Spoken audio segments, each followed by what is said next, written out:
All right, you ready to get into this? Okay, first comment, K Slugger. You say Ethiopia is Babylon, you dumbass. And you're responding to our brother 5213349. All right? Go read a history book and the Bible. Well, obviously, K Slugger needs to read a history book and the Bible. He's probably referring to what the Jews, the so-called Edomites, the so-called Ottoman Turks, you understand, the ones who have robbed our heritage, have been teaching all these lies about Nimrod. They'll say Nimrod was an evil man, and Nimrod built a tower, so forth and so on. The Bible don't say none of that. The Bible don't say none of that. The Bible say that some ones came from the east. They found a plain in the land of Shinar, you understand? And they did what? Now, if you're coming from Ethiopia, now you have to understand this very carefully. If you're coming from Ethiopia, what's known as Ethiopia today, and you're going to Iraq, you are coming from the west. For example, if I come from, let's say, Liberia, I'm traveling from Liberia. I'm going to Ethiopia. You understand? What direction am I coming from? What direction? Am I coming from the east? Even though Liberia, you understand, and West Africa is eastward from America.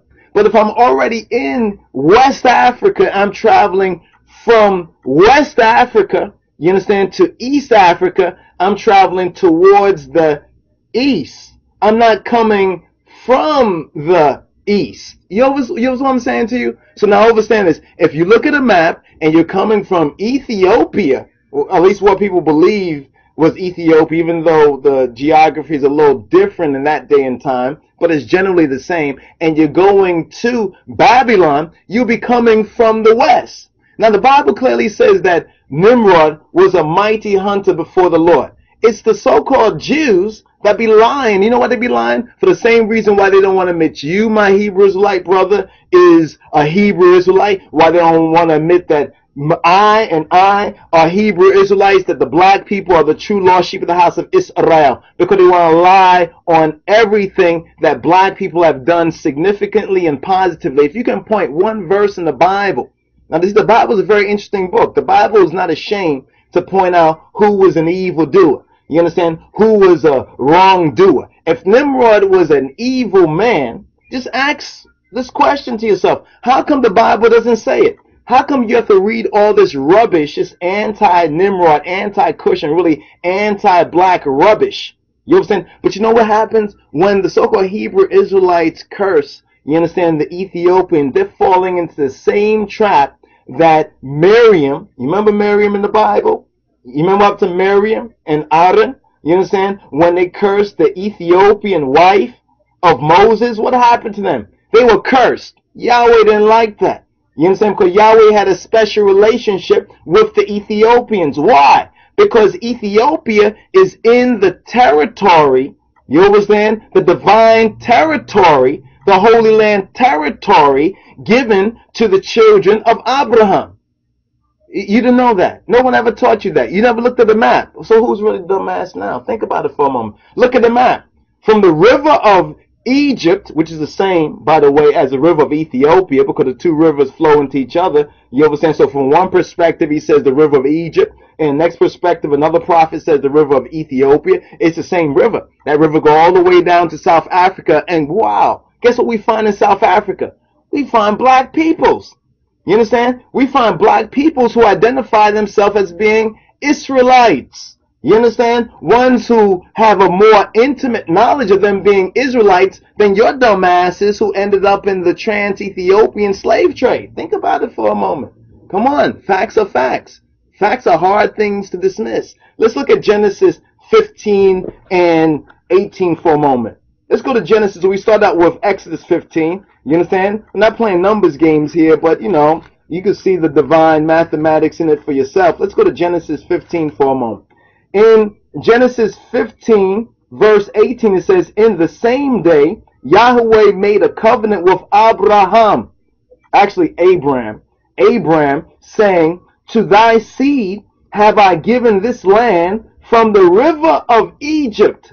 From the river of Egypt. Do you think that Yahweh has respect for modern day foreign borders? These borders you see. So no, Egypt stops there because that's Sudan. You think Yahweh looks at it like that? You think Yahweh really viewed it like that? Oh no, the border stops right there. They're gonna put a border there 1,000 years later. Come on. Let's have some respect for our God and King of Kings. You understand? No, he says, unto thy seed have I given this land from the river of Egypt. Trace that river. Trace it. Get a good map and trace it to the great river, the river Euphrates, to the border of Babylon. So Ethiopia, you understand? Remember, Moses' wife, you understand, was a Ethiopian. You understand? When Miriam, an Israelite, and Aaron, an Israelite, cursed Moses' wife, an Ethiopian, they got a curse. And what was that curse? Leprosy. Isn't leprosy something like turning white?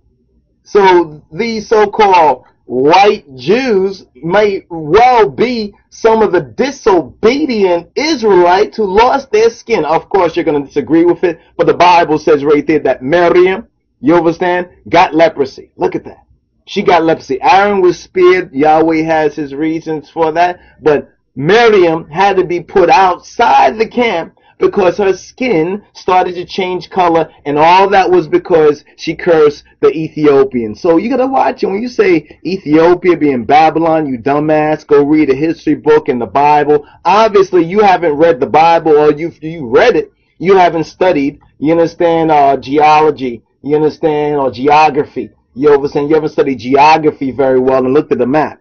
You understand? So that whole eastern portion of Africa, where the river, remember Yahweh's borders are the rivers. He's looking at that river from Egypt going all the way down to Sudan, going all the way down through modern day Ethiopia, going all the way down to where the Limba people are in South Africa, to be that land given to his seed. What does seed mean? Seed mean his race.